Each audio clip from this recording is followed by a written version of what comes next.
অনেক সূক্ষ্ম জিনিস, তোমার মাথায় ঢুকবে না। তরিকুন মুদলিমুন লা তাসলুকহু, অন্ধকার রাস্তা, হাঁটতে যাও না, খাদে পড়বা, লাইট নাই, গর্তে বেড়ে যাবা, ম্যানহোল দিয়ে তলায় বেড়ে যাবা, তলায় বেড়ে বুড়িগঙ্গা বেরিয়ে যাবা। বুঝেননি? তাও একটু যদি বুঝাই দিতেন। আচ্ছা ঠিক আছে, দাঁড়াও। দাঁড়াইস, এক পা উঠাও, উঠাইছি, আরেকটা উঠাও, কেমনে উঠাও? উঠাও না, ওইটা উঠানোর তো ক্ষমতা নাই। কেন? করলে তো পড়ে যাবো। এই তকদির, এটাই হলো তকদির।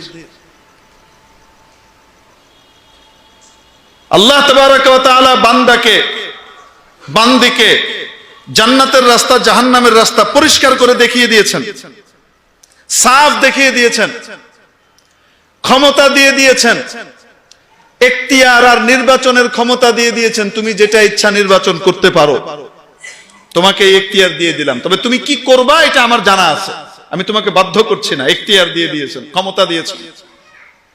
কিন্তু আবার মাঝে মাঝে নিজের কেন্দ্রীয় ক্ষমতাও প্রয়োগ করেন। বান্দা, তুমি যদি নেক কাজ করতে চাও, আমি তোমাকে হেল্প করব, আমার হেল্প ছাড়া তুমি পারবা না।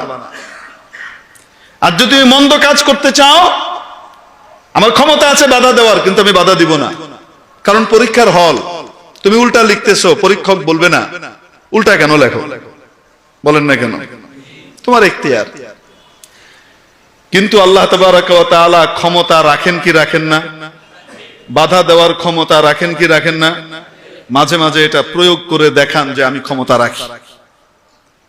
বান্দা গুনাহের জন্য সর্বোচ্চ চেষ্টা করে, সে সবকিছু রেডি করে তৈরি করে রেখেছে, আল্লাহ তাআলা চাচ্ছেন সে যেন গুনাহটা না করে। আল্লাহ তাআলা তার কুদরতি ক্ষমতা খাটান, তার ইচ্ছা ফেলিওর হয় এবং সে গুনাহটা করতে পারে না। বলেন না কেন? হয় কি হয় না? তাহলে পূর্ণ ক্ষমতাও দেন নাই, আবার একদম ক্ষমতাহীন বানান নাই, এর নামই তাকদীর। আমরা বিশ্বাস করি কি করি না? ওয়াল কদরি খায়রিহি ওয়া শাররিহি মিনাল্লাহি তাআলা ওয়াল বাসি বাদাল মাউত। ঈমান আনলাম আমি তাকদীরের উপরে, ভাগ্যের উপরে, ভাগ্যের ভালো মন্দ কার পক্ষ থেকে হয়?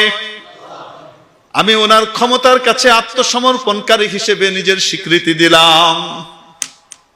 মাওলা, আমি আপনার মহা ক্ষমতার কাছে সমর্পণ করলাম।